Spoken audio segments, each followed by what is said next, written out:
Salut à toutes et à tous, on est très content de vous retrouver pour ce troisième épisode d'Open Mic.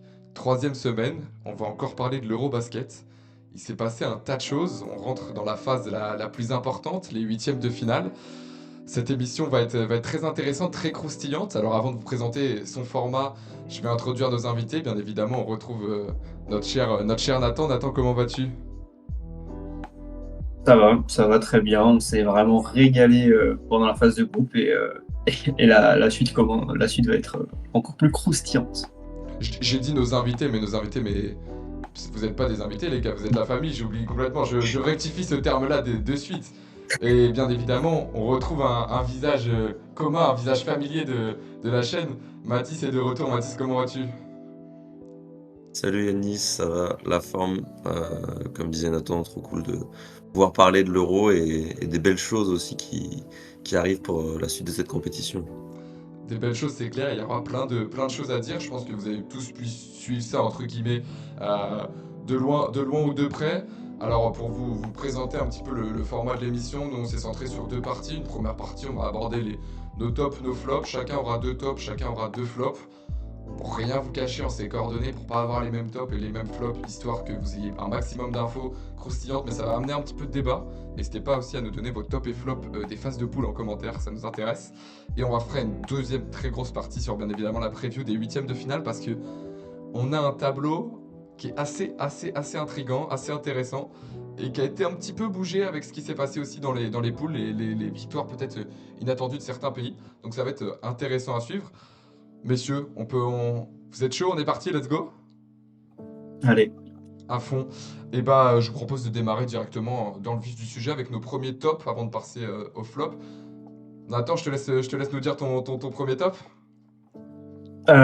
pour mes tops, j'ai vraiment pas pris de risque, j'ai vraiment pris le top du top. C'est-à-dire que j'ai pris le meilleur joueur et la meilleure équipe. Et donc, on peut parler évidemment comme meilleur joueur de Luka Doncic.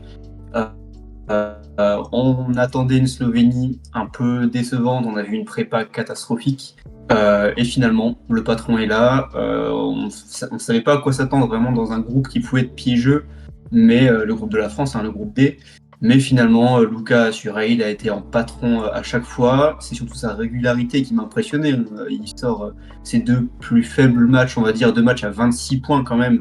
Et encore, c'était face aux équipes les plus faibles où il avait le moins besoin de s'illustrer. Et sinon, en patron, il termine avec, c'est ça, 32 points, 8 rebonds, 8 passes. Enfin, le patron, voilà, trop fort. Ouais, je pense que c'est. Bon, pour moi, je te suis sur le fait que c'est un top, Luka Doncic, bien qu'à côté de lui, il y ait quand même quelques peintres qui, qui ne savent pas défendre. Euh, Quand tu re-regardes les stats, et que tu vas sur le FIBA Eurobasket, que tu vas dans les stats et que tu vois 34 d'évaluation de moyenne en poule, je sais pas si on se rend compte à quel point dans un basket FIBA, mais 34 d'éval en moyenne, c'est exceptionnel. Après, bon, moi, Luca, on le sait tous, il a ce petit côté à se plaindre contre les arbitres, il a ce petit truc qui ferait qu'il n'est pas Luca, mais il reste quand même un joueur exceptionnel. Donc, moi, je reste aligné avec toi sur ça. Mathis, je sais pas ce que t'en penses. Ouais, d'accord avec Nathan sur le côté injouable, voilà, il n'y a rien à dire, hein, les stats elles parlent d'elles-mêmes. Après moi, j'allais venir Yanis aussi sur le côté relationnel. Moi, ça m'énerve un peu en vrai. Je trouve que ça enlève de la beauté à ce joueur, quoi. Le gars est pas capable de passer un match sans s'embrouiller ou en tout cas aller embêter les arbitres. Et encore, tu le fais une fois, tu contestes un peu. Et le capitaine, ça fait aussi partie du rôle. Là, je trouve que ça dénature même presque son jeu. Enfin, ça impacte. Alors, pour le coup, ça impacte pas son jeu à lui puisqu'il continue de se dater. Mais je trouve que ça peut avoir une image négative même sur les coéquipiers, toujours se plaindre, ça emmène un peu dans une dynamique négative. Et il faut faire gaffe, surtout là quand on va arriver sur les gros matchs. Je pense que il aurait tout intérêt à continuer à jouer comme ça et en plus en tirant ses coéquipiers vers le haut, quoi. Ouais, clairement. Surtout que, ouais, je crois qu'il tire une douzaine de lancers francs par match, et puis on verra le tirage de la Slovénie, mais il y aura une belle affiche à suivre. Si vous n'avez pas vu ça, on en parle juste après. Qu'est-ce qu'on fait, les gars? On fait chacun un top et on fait un petit tour comme ça, tranquillou? Bah, Ouais, allez. Bah, Mathis, je te laisse vas-y, l'honneur. Otis. Ouais. Moi, mon premier top, c'est l'équipe de la Pologne, équipe coup de cœur, un peu cette première phase, avec quand même au sein de cette équipe un duo Lloyd-Ponitka complètement fou, avec Jordan Lloyd, très gros scoreur. J'ai noté 22 points de moyenne. C'est pas mal, c'est pas énorme, parce qu'il y a ce dernier match à 7 points pour finir les phases de groupe. Mais sinon, imaginez les perfs, hein, c'est un match à 32, un match à 27 et un match à 26 pour commencer seulement l'Euro. C'est quand même très solide pour ce joueur que je rappelle qui a été naturalisé, donc qui disputait sa première compétition avec la Pologne. Donc franchement, il a répondu présent, direct, à domicile en plus. Ça aussi, c'est un point que j'avais noté. D'abord, je reviens juste rapidement aussi sur Ponitka. Lui, pour le coup, c'est la valeur sûre. 18 points, 8 rebonds, 4 passes. Il fait à peu près tout sur le terrain. Il répond présent. Devant justement donc ce public, moi, c'est aussi ça l'autre aspect de cette équipe de la Pologne, au-delà de ce duo, c'est l'engouement à domicile autour de cette équipe, parce que les matchs autres que la Pologne n'ont pas tous connu des affluences de dingue, mais les matchs de la Pologne, c'était toujours hyper cool à regarder. Et je pense que ça peut être même une équipe piège. T'as pas envie de les jouer, tu sais qu'ils vont être à la maison, et qu'ils ont des hommes forts, ça peut être un peu embêtant à affronter. Et juste dommage la petite défaite pour le dernier match contre la Belgique, parce que ça aurait été parfait sinon, on va dire. Carrément, bah moi j'ai rien de plus à rajouter, je pense que t'as tout dit, la nation qui nous a un petit peu tous surpris, on a tous eu peur, bon, en tant qu'équipe de France, je parle bien, à aller jouer. Très intéressant, seul petit point, moi je les ai trouvés exceptionnels hein, dans le jeu global. Proposé, seul petit point, je trouve que Balcerowski joue beaucoup trop par rapport à son impact, alors que Lejnizak est beaucoup plus impactant sur l'Euro au global. Mais sinon, rien d'autre à rajouter, t'as tout dit. Secteur intérieur, ouais, il y a des choses à ajuster aussi peut-être, pour la suite de la compétition. Bah, surtout avec un 8e, on en parlera, mais ça devrait se jouer à ce niveau-là. Très accessible comme 8ème pour la Pologne. On verra, mais c'est clair que eux ils sont bien tombés pour le coup. Et bah parfait, bah écoutez, à moi d'aborder mon premier top. Je vais partir sur le classico-classique, on est obligé de mentionner ça, les amis évidemment, Alperen Şengün et la Turquie. La Turquie qui nous a régalé dans cet Euro pour l'instant.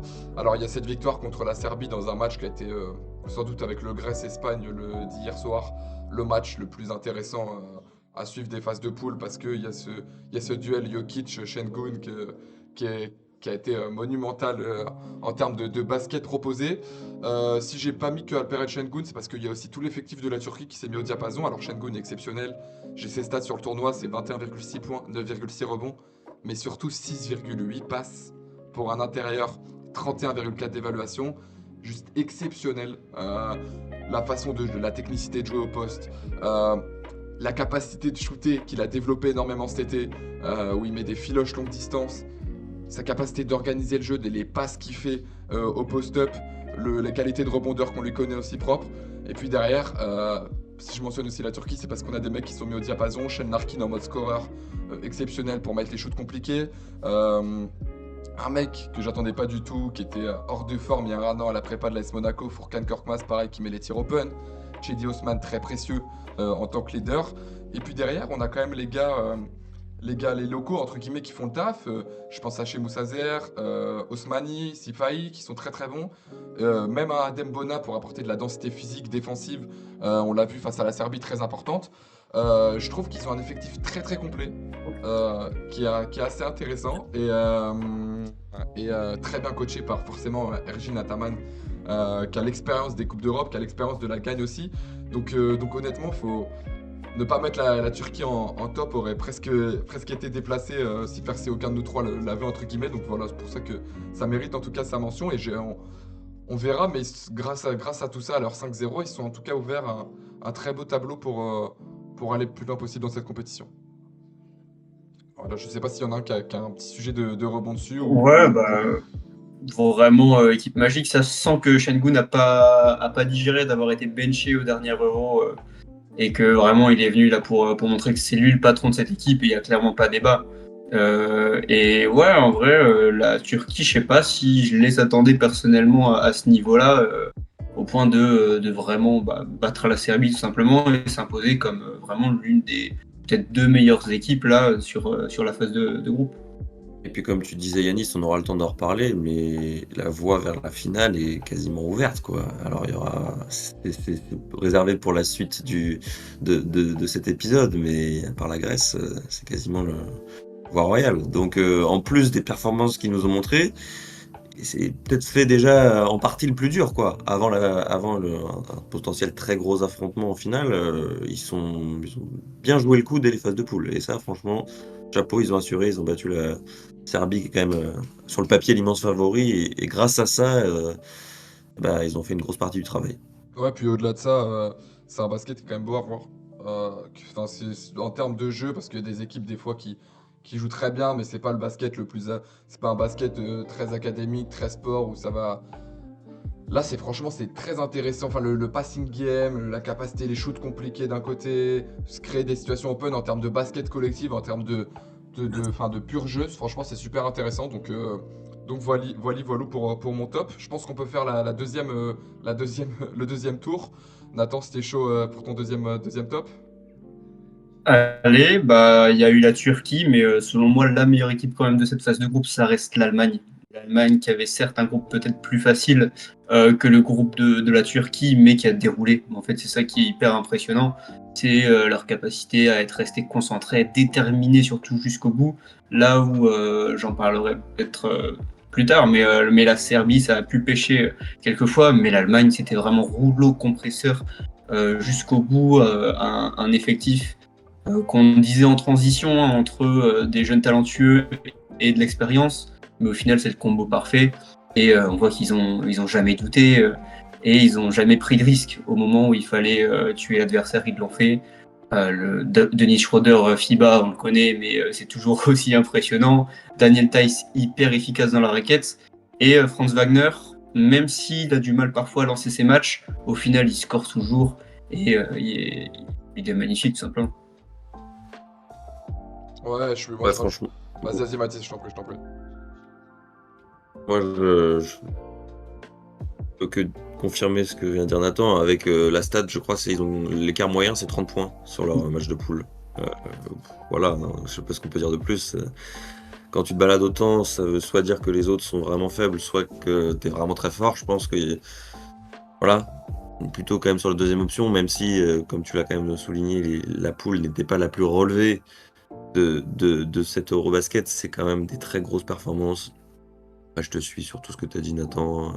Les cadres qui répondent présents. Et je pense qu'en plus, cette équipe, elle peut monter en puissance. Alors attention, des fois, l'excès de confiance, quand c'est un peu trop facile, et une petite surprise parce qu'on n'a pas assez connu l'adversité. Mais pour le coup, je vois pas trop l'Allemagne tomber dans la facilité.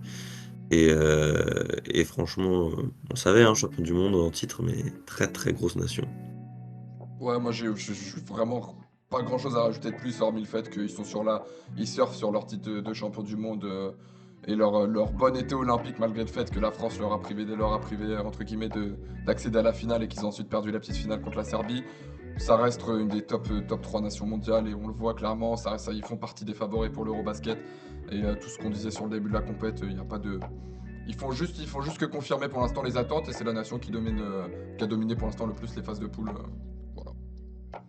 On peut aller pour le deuxième top, je pense, de Matisse. Yes, carrément. Eh bien moi, je vais vous parler d'Elio Kobo, peu de français quand même sur ces tops, parce que il m'a impressionné par sa régularité.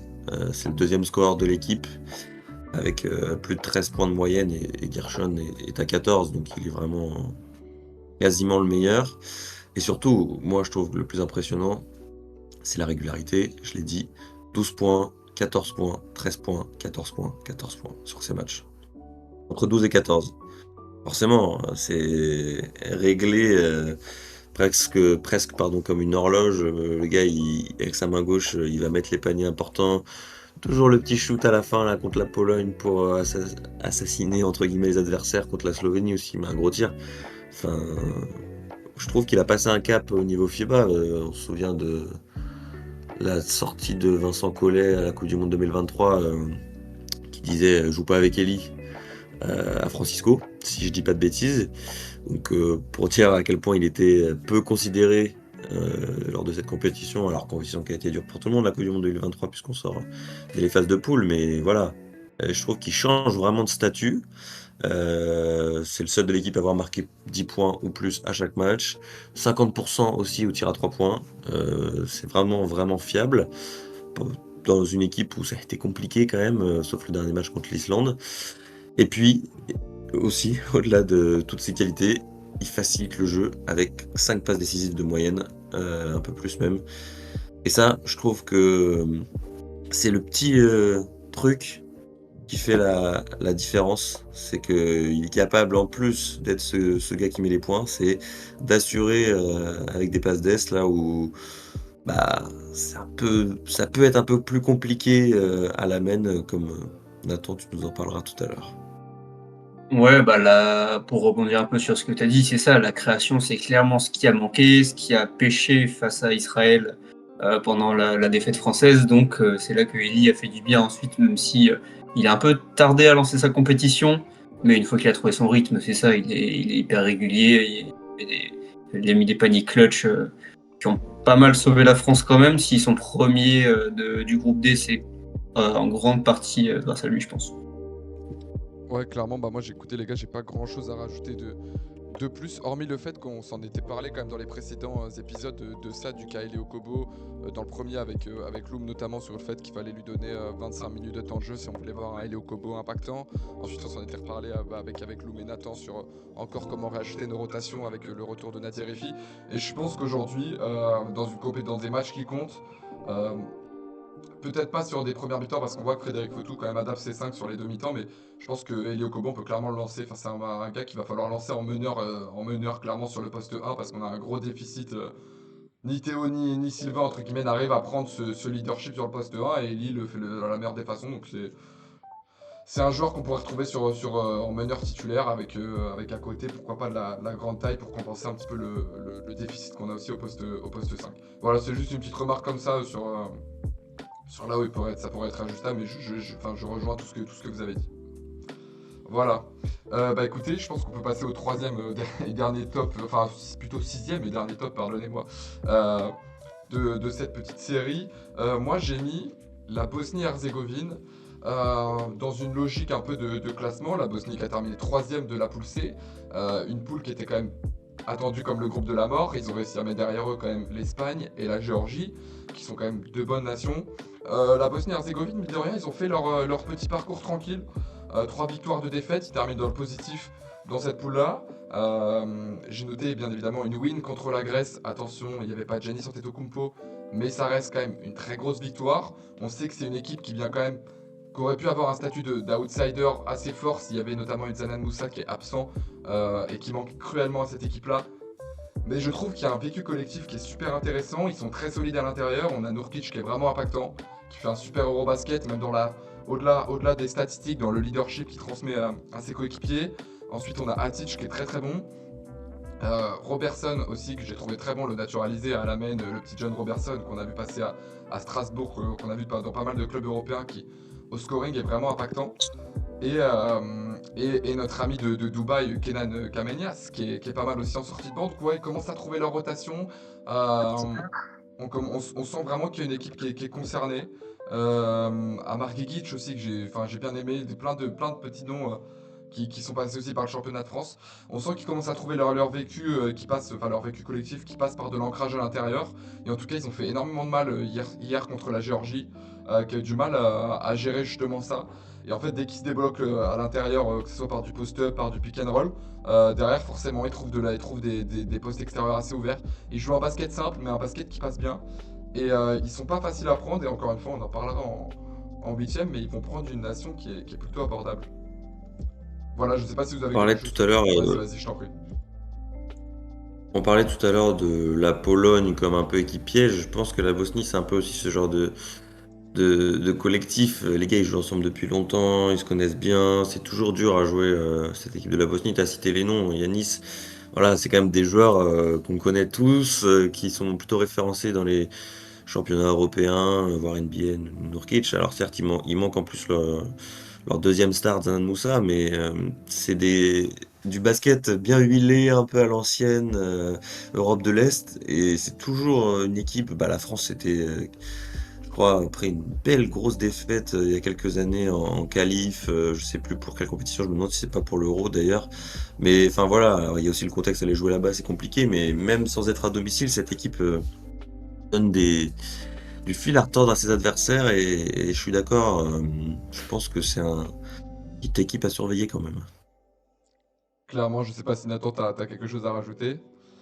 Bah pareil, moi j'ai surtout surveillé le dernier match là contre la Géorgie qui allait être assez important pour eux et face à c'est ça.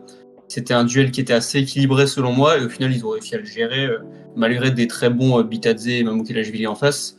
Donc ouais, justement le huitième Pologne-Bosnie entre deux équipes pièges, ça va être un beau match aussi à suivre. Clairement, ça va être très très intéressant de voir ça. Bah écoutez les gars, on a terminé avec nos tops, enchaînons par le côté moins bon, le côté des flops. On fait retourner la roue entre guillemets, je te laisse démarrer Nathan. Allez, et je sens que ça va plaire à Mathis, mais je vais parler de la Serbie. La Serbie, oui, la Serbie a terminé deuxième, mais est un flop tout simplement parce que ils sont en dessous des attentes. On attendait la Serbie ultra favorite. Euh, on attendait à ce qu'elle roule sur tout le monde, et au final, il y a une défaite. Donc c'est forcément une déception pour la Serbie, et même dans le jeu, on sait qu'il y a eu des blessures. Hein, Bogdan Bogdanovic qui se blesse au bout de 2 matchs, il me semble. Pareil, là, il y a deux joueurs, Avramovic et, oui, Vukcevic, pardon, Tristan Vukcevic, qui sont pas sûrs de jouer le huitième, mais dans les attitudes, c'est ce qui m'a le plus déplu. Je parlais tout à l'heure de l'Allemagne qui était irréprochable au niveau de la détermination. La Serbie, ça m'a manqué parfois. Ils se sont fait peur face au Portugal. Le Portugal qui a pu revenir à 7 points dans les 2 dernières minutes. Ils ont perdu aussi le quatrième quart-temps face à la Lettonie, qui était un match qu'il fallait terminer avant ça, mais au final, il y a eu un peu de suspense. Donc, ouais, certes, ils se qualifient, ils sont deuxième, ils devraient avoir un beau parcours en phase finale, mais en dessous des attentes, donc voilà, c'est un flop pour moi. Je trouve que c'est dur comme mot, flop. Oui, Pour, je suis d'accord. je comprends ce que tu veux dire, on attendait mieux, mais moi je trouve ça dur. Bah, comme déjà tu l'as dit, moi la blessure de Bogdanovic, je trouve que elle est vraiment à prendre en compte parce que c'est quand même le score numéro 1 sur les bases arrières. Et ça, t'enlèves un de tes meilleurs joueurs, évidemment, hein, il y a Jokic, ça y a pas de souci, mais je veux dire, enlever ce joueur d'une équipe, c'est quand même très impactant, je trouve. Les matchs ont été plus serrés une fois que Bogdanovic était out qu'avant, parce qu'ils ont quand même commencé très fort, je trouve, la Serbie. Après, je te rejoins sur le côté, on doit attendre mieux, et c'est pas normal de se rendre des matchs qui sont censés être faciles, un peu compliqués.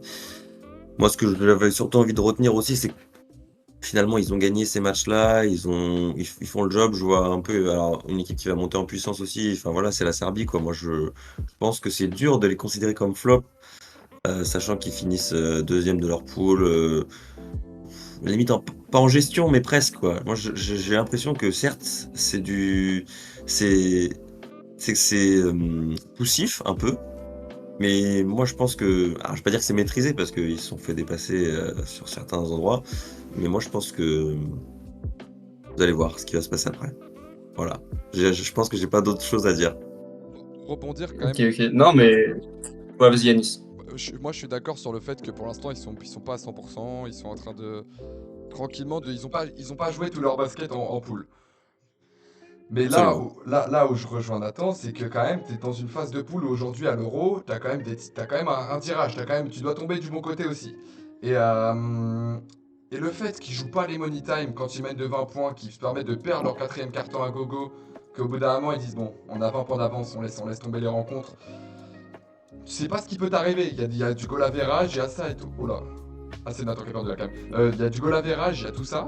Euh, donc... Euh, donc, euh, donc ouais, j'ai eu du mal, je les ai trouvés poussifs. J'ai trouvé que on était un peu sur des fois un peu un basket slovène, c'est-à-dire l'indépendance à Jokic, Petrousev, c'est pas vraiment mis au diapason. Alors, il y a les blessures, etc. Et je rajouterai à la liste des blessures quand même Vasilij Micic, qui est quand même aussi bien impacté, qui revient, qui est pas à 100% sur la compète, on le sent. Mais il y a quand même des mecs, enfin, on n'arrive pas à trouver cette science du basket extérieur comme il avait au JO, cette petite folie, ils l'ont pas encore eu. Ça peut se débloquer par le futur, mais le mot flop est peut-être un peu fort, mais le mot flop, entre guillemets, entre guillemets, doit se corréler avec le fait que t'es la Serbie, t'es favori, tu dois faire 5-0, tu dois t'ouvrir le tableau et être à la place de la Turquie aujourd'hui et ne pas être de l'autre côté, le côté sombre de la force, là où il y a toutes les grosses nations. Euh, donc oui, en ce sens-là, c'est un flop. Peut-être qu'ils ont mal calculé les choses, peut-être qu'ils sont un petit peu trop laissés aller, et le laisser aller entre guillemets, leur a coûté ça. Euh, je pense qu'on peut passer au deuxième flop entre guillemets de cette série du côté de Matisse. Je te laisse me dire ça. Ouais, moi, alors, j'ai choisi le match France-Israël. Alors, bien sûr, du spectre français, c'est un flop. Grosse déception presque même, alors qui au final n'a pas d'incidence. Voilà, on rappelle tout de suite, bon, c'était moins de 24 heures après la Slovénie, qui a été un match énorme, qu'elle est puisée dans certaines ressources importantes, et donc enchaîner derrière c'est compliqué. Et au final, on finit quand même premier, donc pas de problématique finalement avec cette défaite, mais moi, j'ai été déçu par le relâchement auquel je m'attendais pas, franchement. Après cette perf contre la Slovénie, je sentais une équipe qui montait en puissance avec des jeunes qui répondaient présents, et je sais pas, comme si on s'était un peu fait endormir par Israël, et que la facilité un peu avait pris le dessus finalement, les attitudes individuelles, trop individuelles, comme si on avait aussi peut-être pris l'adversaire un peu de haut. Donc voilà, c'était étonnant. C'est un bon rappel à l'ordre au final, franchement.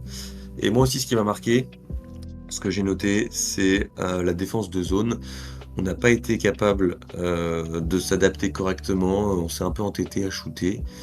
Et ça m'a embêté, ce côté sans solution contre une nation qui n'est pas parmi les meilleures mondiales. Dire que si on n'arrive pas à, à sortir d'une défense de zone israélienne, qu'est-ce que ça va être contre plus fort, plus solide encore. Même si, encore une fois, on n'oublie pas le contexte, on remet en perspective le match de la Slovénie la veille. Voilà, c'était pour moi une déception, franchement, ce match-là. Et puis aussi l'incapacité à limiter les scoreurs. Avdia et le petit meneur dont le nom m'échappe, Il y a Madar. qui a Madar. Ouais. Ouais, exactement, voilà. Qui a fait beaucoup de mal, comme si d'un coup tout s'écroulait un petit peu. Alors, ça n'a pas de. Encore une fois, je le répète, mais parce que c'est important quand même de nuancer, ça n'a pas de préjudice pour le moment. Mais là où Doncic avait su dérouler sa partition, faire un très grand match, et on avait su jouer avec ça et l'isoler et trouver des solutions, des ressources supplémentaires, là c'est comme si on s'était un petit peu endormi parce que voilà, Israël avait joué autant de matchs que nous, avait aussi joué la veille, alors pas le même genre d'affrontement, mais voilà, moi c'était un vrai flop qui au final va peut-être se transformer en quelque chose de fondateur pour la suite, mais sur le moment, je parle juste du match et purement du match, c'était décevant pour moi. Ouais, bah, clairement, c'est la fin de match qui est frustrante parce que le début c'est équilibré, la France mène d'ailleurs au début, elle domine, mais il y a ce relâchement complet dans le quatrième quart-temps et c'est ça, on comprenait pas trop ce qui se passait. Chacun rejouait un peu juste pour soi, il y avait très peu de passes, c'était quasiment du shoot en première intention. Et ça, c'est ça. Il reste encore 5 minutes sur le chrono. Le match n'était pas du tout joué, mais ça tentait des exploits individuels. Enfin, la France qui retombe dans ses travers, dans aucun jeu. Et ouais, c'est ça qui force les 3 points. Au final, c'est ça, 8 sur 32 à 3 points. Donc la zone israélienne qui a parfaitement fonctionné. Mais comme tu le dis, peut-être un match fondateur d'une équipe qui n'était pas encore, on en parlait avec Yanis dans les premiers épisodes, qui n'est pas encore un groupe Et peut-être que cette défaite, certainement même, on l'a vu avec des bonnes réactions plus tard, peut-être que ça a permis de créer vraiment une cohésion dans la difficulté. Carrément, moi les gars, je rejoins vos deux opinions pour pas paraphraser un petit peu ce que vous avez dit aussi. Moi j'ai vu un tweet passer de Gabriel Porteljouf qui était assez intéressant sur le fait qu'il disait aujourd'hui on a de la chance, ça ne nous impacte pas sur le classement des poules finales parce que l'objectif de la première place est rempli. Mais ça nous donne quand même un bon avertissement pour ce groupe s'il a envie d'aller faire une médaille. C'est-à-dire que maintenant on est prévenu un peu à la façon des JO, on est prévenu sur ce qu'on sait pas faire. Et on est prévenu sur chacun joue tout seul de son côté, sur le on se partage pas trop le ballon, on attaque mal la zone et ça a été rectifié contre l'Islande qui a proposé une zone qui était moins forte que celle de l'Israël, mais au moins on a senti entre guillemets un basket qui était plus collectif, une volonté de mettre le ballon à l'intérieur pour faire une volonté aussi de trouver les bons décalages, les bons tirs extérieurs pour faire péter cette zone. Mais je pense que ça va servir d'apprentissage à ce groupe-là et que ça peut. Aujourd'hui, je le voyais super mal le lendemain de la défaite, mais aujourd'hui, je pense que c'est super bénéfique pour le groupe. On verra comment ils se servent de ça. Mais par contre, on a tous les warnings, c'est-à-dire qu'aujourd'hui, il va falloir s'attendre à prendre des défenses de zone par séquence pour l'équipe de France. Du coup, j'enchaîne avec mon premier flop qui pour moi est Santi Aldama de l'Espagne. Alors, je voulais pas mettre tout l'Espagne au global parce que je pense qu'il y a des joueurs qui ont quand même essayé de se surpasser pour être bons. Je pense à Rémé Pradia, aux deux meneurs jeunes, là, Sergio De La Rea et Mario Sansupelli, qui étaient pas trop mal. Les frères Herman Gomez, je les ai pas trouvés exceptionnels, mais celui que j'ai vraiment trouvé qui a poussé l'Espagne vraiment vers le bas, c'est Santi Aldama. Pour vous dire, les gars, j'ai les petites stats sous les yeux. Dans la défaite contre la Géorgie, il propose 12 points, 3 rebonds, 5 sur 15 au tir, 2 sur 10 à 3 points. Mais la stat qui parle le plus, un plus-minus de moins 24 contre la Géorgie. Il a fait des bons matchs, il a fait un carton contre la Bosnie, si je dis pas de bêtises, il a été très bon, il a été plutôt bon contre la Grèce. Donc solide, ça c'était un match intéressant. Et puis dans le match qui compte, bien évidemment, hier soir, le match le plus important contre la Grèce, 12 points, 8 rebonds, ce qui semble être des stats solides. 2 sur 11 au tir, 1 sur 7 à 3 points, plus-minus moins 8. Il est clairement pas au rendez-vous des matchs importants, il n'a pas du tout su imposer son leadership pour l'Espagne. Un joueur qui avait été pourtant assez bon, assez intéressant au JO. Qui n'a pas suggéré ce comportement entre guillemets de capitaine, de leader au scoring, assumer les responsabilités. Là on le voit sur la fin de match où l'Espagne revient contre la Grèce, il est clairement pas au rendez-vous pour aller prendre ses petits tirs, même ses petits ballons post-up où il se retourne, il met son shoot, à trouver de l'adresse à longue distance. On sent qu'il est frustré, on sent qu'il joue, qui donne pas bonne impression même à ses coéquipiers pour pousser le basket collectif. Moi je l'ai trouvé. Peut-être que le mot est fort parce qu'il fait quand même 15 dévals sur 7 € de moyenne, mais je le trouve pas à côté de la plaque honnêtement sur ce qu'il proposait. Contrairement où je prends l'exemple un petit peu parce que c'est des jeux de joueurs qui ont même statut en NBA. Contrairement à un Gershon Yabusele par exemple qui a su aussi monter son niveau de jeu en fonction de la compétition et avoir plus de leadership. Lui j'ai trouvé vraiment très platonique et honnêtement je pense qu'il fait partie des joueurs qui ont poussé entre guillemets cette nation espagnole à pas se qualifier. Donc voilà, je le mets pour moi comme un flop. Je sais pas ce que vous en pensez. Ouais, je suis plus ou moins d'accord, c'est ça. Évidemment, il était attendu comme le leader de cette génération espagnole, la plus mauvaise, en tout cas la moins attendue depuis des dizaines d'années, parce qu'il a le plus gros temps de jeu, tout ça, mais c'est ça, derrière, dans le jeu, il n'a pas du tout de l'impact, dans l'attitude même. Il a été moins démonstratif que, par exemple, les frères Hernan Gomez qui sont toujours présents et bien plus démonstratifs sur le terrain. Donc, j'espère que l'Espagne va réussir à se trouver un autre leader parce que sinon, ça sent pas très bon pour les prochaines compétitions. Ouais, juste pour aller dans votre sens et rappeler que au final, l'Espagne passe pas les poules. Ils sont quand même champions en titre. Alors moi, du coup, je recule un peu le curseur. Yannis, tu disais que tu avais choisi un joueur, juste rapidement, quoi. Les Espagnols, ça faisait 20 ans, si je dis pas de bêtises, qu'ils étaient médaillés à l'Euro, qu'ils finissaient au moins sur le podium. Là, ils sortent en poule directement. C'est jamais arrivé de l'histoire. C'est jamais arrivé de l'histoire. Ouais. C'était pas au niveau de ce qu'on attend de l'Espagne, même si on savait génération un peu moins prometteuse. Ça va faire bizarre. Et c'est pas pour déplaire à notre basket français. Moi je célèbre, on est content. Non, ça fait plaisir forcément de pas voir les Espagnols, hein, vous en doutez. Moi, si on peut avoir un petit rayon de bonheur au travers des autres équipes aussi. Mais en effet, vous avez bien souligné le fait que c'est quand même. Enfin, c'est quand même. Je me demande même s'il n'y a pas une nation qui est championne d'Europe et qui se fait sortir en poule derrière. Je sais pas si c'est déjà arrivé dans l'Eurobasket. Je vous avoue qu'on n'a pas la stat. Enfin, j'ai pas la stat sous les yeux, mais voilà. En tout cas, à souligner. Mais c'est pas pour nous déplaire et ça fait plaisir parce qu'on va voir du coup, on va devoir des beaux Géorgiens affronter pour la France alors qu'on aurait pu avoir un petit France-Espagne en huitième. Voilà pour mon premier flop. Je pense qu'on peut refaire un petit tour. Nathan, t'es chaud? Allez, bah, tant qu'on est sur la France, on va rester sur nos bleus. Et les bleus qui ont le moins bien marché, selon moi, c'est le bas court, pourtant titulaire à chaque fois, Théo Malédon et Isaiah Cordigné, hein. C'est dommage. On était pourtant ravis qu'il soit parmi les titulaires, que ce soit notre bas court officiel. Il a été gardé à chaque fois, donc vraiment, Freddy Fotou, ça a donné la confiance à ces deux joueurs. Et au final, on voit que seul Nadir Ifi a moins de minutes que ces deux-là. C'est vraiment l'avant-dernier, l'avant-avant-dernier au niveau des minutes. Et non, c'est ça, ils sont jamais rentrés dans leur compétition. Il y a surtout le match face à Israël qui est vraiment le pic, enfin du coup le pic inversé pour ces deux joueurs, avec 0 point pour Cordigné, qui est à 0 sur 3 au shoot, et vraiment un match horrible, il joue que 8 minutes au final. Pareil pour Malédon qui met 5 petits points, qui a jamais trouvé son adresse extérieure. Donc au final, les deux joueurs décevants individuellement, et donc ça n'a pas contribué à créer une grande cohésion entre les deux. Justement, Cordigné, le patron qui avait su nous sauver, le sauveur des JO, a complètement disparu pour les matchs qui comptent le plus. Donc 0 points contre Israël, puis 3 points contre la Slovénie.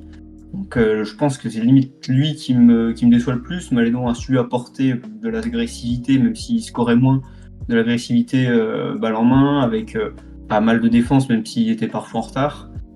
Donc ouais, bah, heureusement que cet effectif français est profond et surtout à ces postes-là, parce que sinon je suis pas sûr qu'on aurait pu aller chercher la première place, quoi. Je sais pas si Mathis, t'as un petit quelque chose à dire sur ça.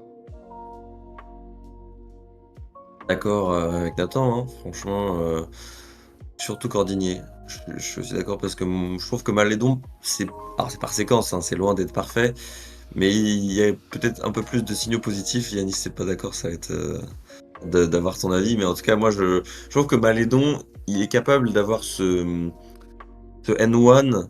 C'est pas arrivé, hein, mais ce N1 qui va faire un peu basculer ce rôle un peu d'energizer. En tout cas, je le crois capable de ça. Et c'est là où j'ai envie de.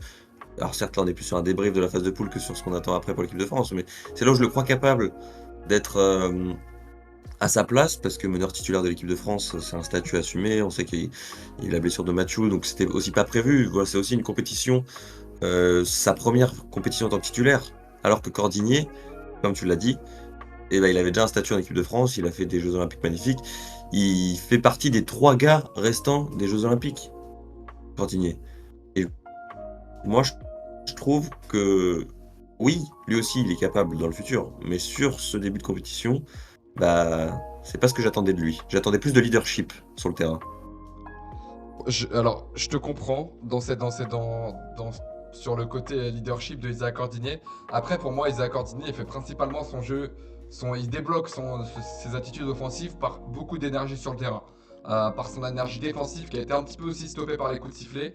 Il a pris des trucs un petit peu non justifiés sur des défenses où il est très agressif. Et moi, je le trouve assez concerné. Après, il a pas mis le mode Kaira des JO 2024, je trouve, dans le curseur offensif. Et ça le pénalise pour l'instant sur le groupe. C'est-à-dire ce truc où il tire en détente, sans se poser de questions, où il joue avec de l'agressivité et du contrôle en même temps, hein. Je suis pas là en train de dire vas-y, Isaiah, lance-toi et commence à nous faire des trucs de fou. Mais je pense qu'il est en train de monter en puissance petit à petit. Là où moi j'ai un gros problème avec Théo Malédon, c'est qu'aujourd'hui, on a dit on te donne les clés du camion, Théo. Freddy Fotoux, il lui a dit ça. Je te donne les clés du camion. Montre-moi ce que tu vas faire en FIBA. Et Théo Malédon est pour l'instant aux abonnés absents. Et je suis désolé, hein, J'avais peut-être beaucoup trop d'attentes sur Théo Malédon, mais j'en attendais un meneur qui arrive quand même dans un statut de sa carrière où il va jouer au Real Madrid, il va être une pièce importante d'un gros club d'Europe. J'en attendais d'un meneur qui construit le jeu, qui apporte de la créativité. Alors il était capable de nous mettre 2-3 lay-up, mais il a jamais été flamboyant, il n'a pas pris les responsabilités dans les moments où on est le plus dur contre Israël notamment. Il démarre la compétition par un 0 sur 9 à 3 points. On a vu Sylvain qui a dû sortir de sa boîte contre la Slovénie justement pour aller chercher un match, pour aller chercher la victoire. Derrière, on parlait de ça tout à l'heure, mais on a Elio Kobo qui a repris du rôle sur la main parce que Théo Malédon est aux abonnés absents et pour l'instant il est en crise de confiance totale. Il est en train de passer complètement à côté de son euro. Il fait plus du tout ce jeu assez simple qu'on lui connaît dans l'agressivité, dans l'impact physique, dans la polyvalence qu'il a en club. Alors le club et la compétition c'est deux choses différentes, mais il n'arrive pas du tout à imposer son leader sur le terrain. Je parle pas de leader vocal, je parle plus de leader sur le terrain dans le jeu. Il arrive, enfin même dans la relation avec ses coéquipiers, j'ai l'impression qu'il a du mal à se trouver, il a du mal à trouver sa place. C'est pour ça que moi j'ai plus de mal pour l'instant avec Théo Malédon au poste de titulaire, là où Isaïe, je pense qu'il pourra trouver son curseur, sa place, une fois que les poules, enfin une fois que les poules, enfin pardonnez-moi, les poules sont passées, mais une fois que les phases finales arriveront, dans le sens où il va monter en puissance et dès qu'il aura ces 2-3 petites actions défensives entre guillemets intéressantes et qui sera pas sifflé de partout, je pense qu'il trouvera son rythme. Là où Théo aujourd'hui, pour moi Théo c'est tu lui donnes 5 minutes par match au vu de l'apport qu'il a et moi je suis désolé, tu tentes Eli en meneur titulaire et tu mets Sylvain en sortie de banc. J'avais noté deux stats donc pour mon flop et après j'ai une petite question pour vous. Donc Théo, qui est quand même le meneur titulaire de l'équipe de France, a fait 12 passes en 5 matchs, dont 5 contre l'Islande, qui était le match le plus facile de la poule. Donc avant ça, il est à 7 passes décisives en 4 matchs, qui est complètement fou. On parlait de la relation avec ses coéquipiers, c'est catastrophique. Et pour Cordigné, hormis le match donc, contre l'Islande où il a mis 10 points, où il s'est un peu rattrapé, peut-être que ça peut lancer sa confiance, il était à 29% au tir au global, quoi. Donc ma question pour vous, c'est est-ce que là, huitième de finale, est-ce que c'est encore notre bas-court titulaire? Moi, je pense que Cordigné, tu peux pas le sortir du 5. En vrai, comme disait un peu Yanis, on est en mesure d'attendre mieux, mais je sais pas si ça serait servir la France que de sortir. Tu mets qui à la place.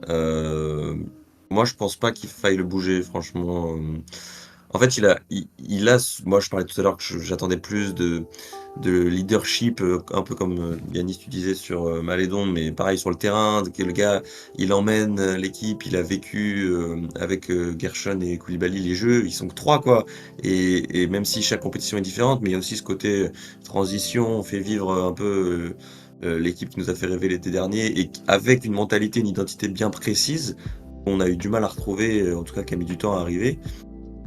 Alors que Malédon, pour revenir rapidement sur ce que je disais, en fait, c'est que je pense que je suis plus gentil avec Malédon parce que je m'attendais pas à beaucoup mieux. Et que Cordigné, je pense qu'on est vraiment en mesure d'attendre mieux. Alors même si Malédon, il a prouvé en Euroleague que c'était un fort joueur en équipe de France, ça a toujours été plus compliqué. Et en tout cas, ça me déçoit moins. Il y avait peut-être plus d'attentes, mais on l'avait moins vu prouver au niveau équipe de France. Là, au Cordigny, on sait qu'il est capable, avec les Bleus, de faire de très belles choses. C'est ça qui me gêne plus. Je pense que Malédon, c'est à discuter, parce qu'Okobo, c'est quand même pas un meneur de métier, c'est quand même un arrière, et c'est quelque chose à prendre en compte. Est-ce que face à un défenseur qui va aller l'embêter, il a perdu très peu de ballons, oui, il peut avoir ce bon rôle-là, mais c'est pas son poste de formation. Et ça, on est obligé de s'interroger, en tout cas, au moins sur ça, sur poste 1, il faut savoir bien tenir le ballon, il faut savoir être un très bon distributeur, ce qu'il a pourtant, pour l'instant, très bien fait en phase de poule, que ce soit pour les passes d'ess et que ce soit pour le peu de ballons perdus. Donc ça peut être une solution. Pour moi, elle est envisageable, mais elle n'est pas assurée parce que c'est quand même prendre un certain risque. Après, on est obligé de prendre certains risques si on veut rêver grand pour cette équipe de France. Moi, pour te donner un peu ma position, pour moi, il faut un. Moi, je te sors Théo Malédon du 5 parce qu'on arrive dans. Si, un mec qui a quand même. Enfin, qui a quand même rien montré de la phase de poule. Je suis peut-être dur avec Théo, mais un mec qui a rien montré de la poule, Pour moi, quand tu es dans un moment qui compte, c'est là que tu vas envoyer des mecs qui vont jouer 30 minutes. Et l'avantage qu'on a, nous, c'est quand même qu'on a réussi à bien faire tourner Frédéric Photo, a réussi à bien faire tourner les temps de jeu. Là où, par exemple, des équipes comme la Bosnie, la Géorgie, je pense à ces nations-là, là, elles ont dû envoyer des Nurkic, des Goga Bitadze, même des Sandro Mamou, Shkelavili, j'ai pas son prénom, hein, j'ai pas son nom de famille en entier, ou des Tornike Chengela qui ont pas mal joué. Là où nous, on va pouvoir avoir, entre guillemets, là, on peut envoyer des joueurs qui jouent 30 minutes. Pour moi, je te mets Elio Kobo en poste 1. Isaac Ordiné, je le maintiens pour tout ce qu'a dit Mathis aussi. Sur le côté énergie, on en aura besoin pour défendre Kamar Baldwin notamment euh, en Géorgie. Mais ouais, je le maintiens pour toute cette folie-là. Et on a besoin d'un Elio Kobo qui crée, on a besoin d'un Elio Kobo à 15 points de moyenne. Entre guillemets, quitte à mettre toutes les responsabilités qu'il assume pour l'instant, Elio Kobo, je le mets en meneur titulaire. Sur un poste 1 qui est peut-être pas destiné à la base, mais là où il sera sans doute le meilleur dans le leadership et pourra aussi le plus créer pour les autres. Et entre guillemets, je pense que si on met Eli à côté de Isaiah, ça peut aussi laisser un petit peu plus de place à Isaiah dans le côté slasher.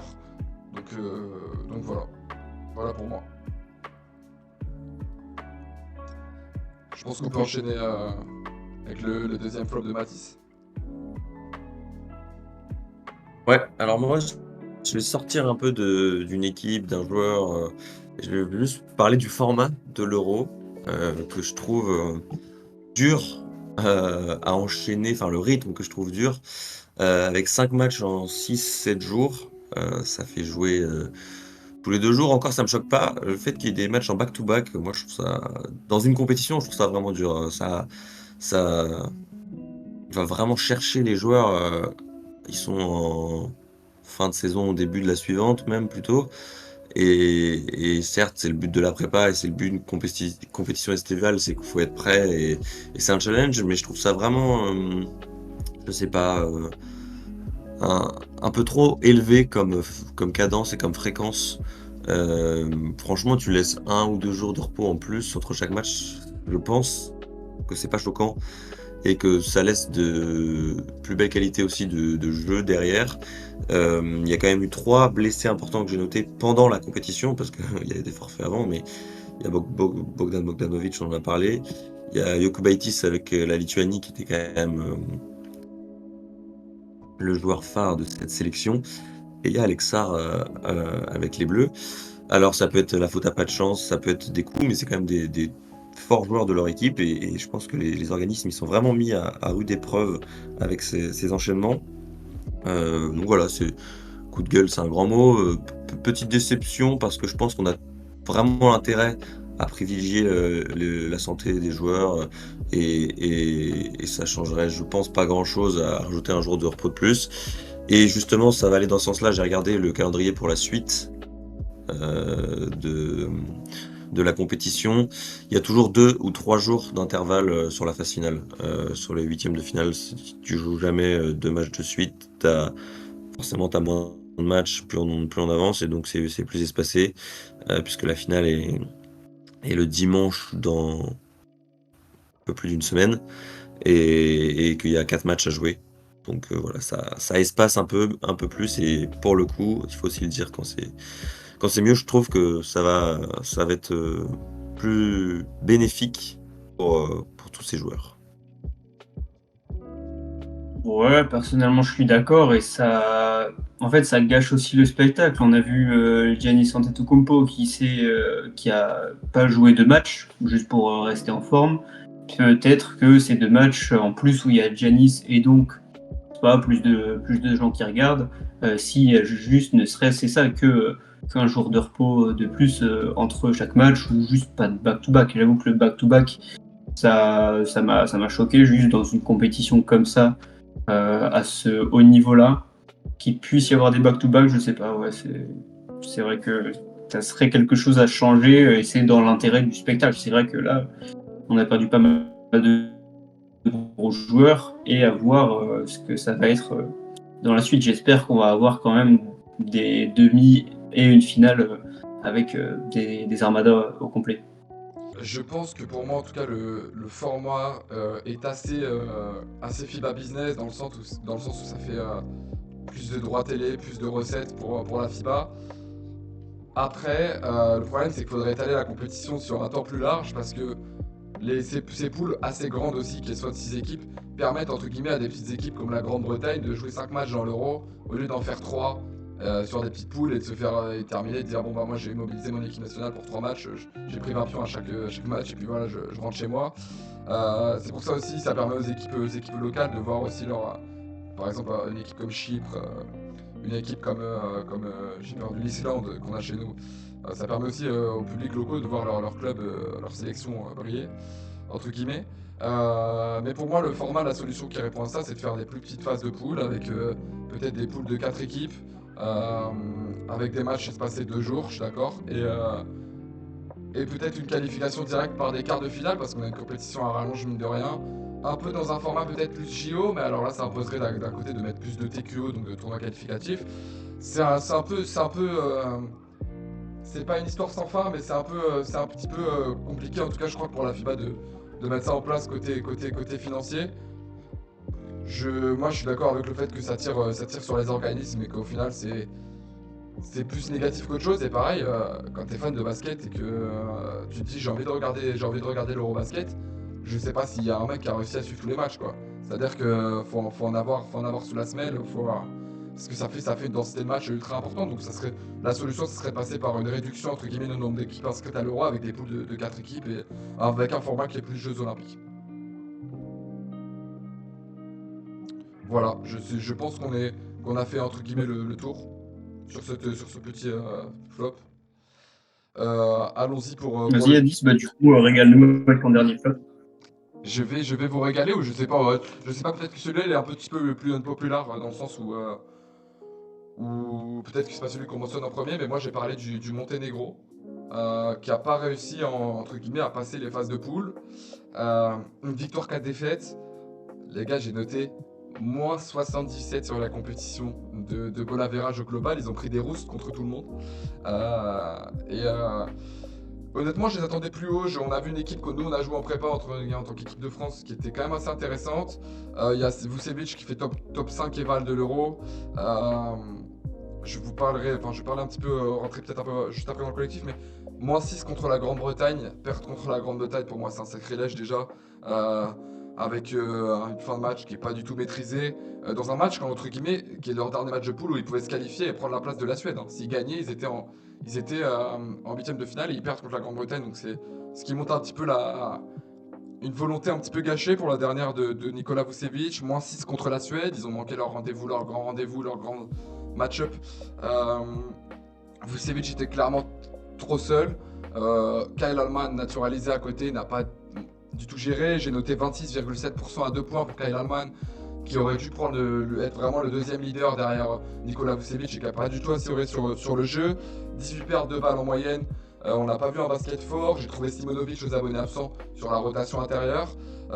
Et après, derrière, les petits, un petit peu meneurs de folie qui nous avaient mis des shoots assez zinzin contre l'équipe de France, Mihailovic et Drobniak, qui n'ont pas répondu vraiment présent. Et l'ailier Jovanovic, pareil, je suis pas trouvé très bon. Donc au global, en fait, ça a été un basket qui a été que tourné autour de Nikola Vucevic. On donne le ballon à Vucevic, démerde-toi, les autres essayent de bouger à l'extérieur ou essayent pas de bouger. Kyle Allman prend quelques responsabilités par moment. Et au final, je les ai trouvés avoir du répondant contre aucune équipe. Et pourtant, dans cette poule-là, dans cette poule B, il y avait quand même des solutions. Il y avait quand même des équipes qui étaient accessibles pour eux. Et ils ont pris des roustes à chaque fois. Donc ouais, très déçu de l'Euro du Monténégro, que je voyais comme des potentiels, pas outsiders, c'est peut-être fort, mais des potentielles équipes qui pouvaient enquiquiner en tout cas des nations un peu mid, comme notamment la Suède ou d'autres équipes comme ça, ils sont passés à côté. Et voilà, c'est dommage pour la dernière de Vucevic, parce que je pense que le Monténégro n'a pas forcément une relève assurée, qu'on les reverra plus au niveau auquel ils étaient sur les 3 dernières années dans des compétitions internationales. Donc je trouve ça dommage de terminer sur cette note-là, entre guillemets. Et c'est peut-être pas le plus gros flop, mais c'est à souligner. Je sais pas si vous avez C'est sûr, comme tu... Ouais. Ouais, bah comme tu dis, c'est sûr que c'est pas le plus gros flop parce qu'on n'avait pas des attentes énormes pour le Monténégro, mais ouais, c'est sûr que ça fait de la peine pour Nikola Vucevic, c'est ça, pour sa dernière, il s'est donné, il a 20 points de moyenne, donc vraiment le patron, mais derrière, on sent vraiment le manque de profondeur. Le match contre la Grande-Bretagne, ils font jouer que 8 joueurs en tout. Enfin, ça se voit qu'ils ont vraiment forcé sur les cadres. Et derrière, ça ne suit pas. Et justement, ça va être, comme tu l'as dit, assez compliqué, je pense, dans les années à venir. Je sais pas si Mathis, t'as un point à rajouter. Pas particulièrement, franchement, je pense que vous avez bien résumé la situation. Voilà, saluer le tournoi de Vucevic, c'est important. Saluer sa carrière internationale, c'est important aussi. Et après, voilà, encore une fois, est-ce que flop en tout cas, oui, voilà, déçu parce qu'ils avaient été plutôt intéressants. En tout cas, moi, le match que j'avais vu contre l'équipe de France, je trouvais ça, avec des séquences de jeu plutôt bien huilées et je trouvais ça intéressant et ils sont passés à côté de leur tournoi. Avec, c'est aussi ça, tu l'as dit, Yanis, une poule qui était quand même pas très relevée. Il y avait vraiment moyen de faire mieux, quoi. Ouais, c'est clair qu'au global, c'est un petit peu décevant, surtout que voilà, c'est comme tu l'as dit, une poule qui était accessible pour eux. Mais bon, ça fait partie du basket, il y a des surprises, c'est bénéfique pour une nation comme la Suède qui a joué sa carte par exemple et qui sera qualifiée. Bah écoutez, je pense que messieurs, on a fait le tour de nos tops et nos flops, si je dis pas de bêtises. Euh, N'hésitez pas, je rappelle, pour les gens en commentaire, à nous proposer vos tops et vos flops. On vient d'y repenser pendant l'émission aussi, mais du coup, on va vous découper cette petite émission en 2 parties, histoire que ça fasse pas trop long pour vous. C'est-à-dire que là, vous venez vendredi, aujourd'hui, on vous sort cette petite top flop. Demain, il y a la grande preview qui sort des huitièmes de finale, donc restez branchés. Je sais pas, un petit mot de la fin, on se retrouve demain, entre guillemets, les gars. Ouais, c'est ça. À demain. À demain pour la grande preview. Carrément, restez branchés, les gars. À toutes, ciao.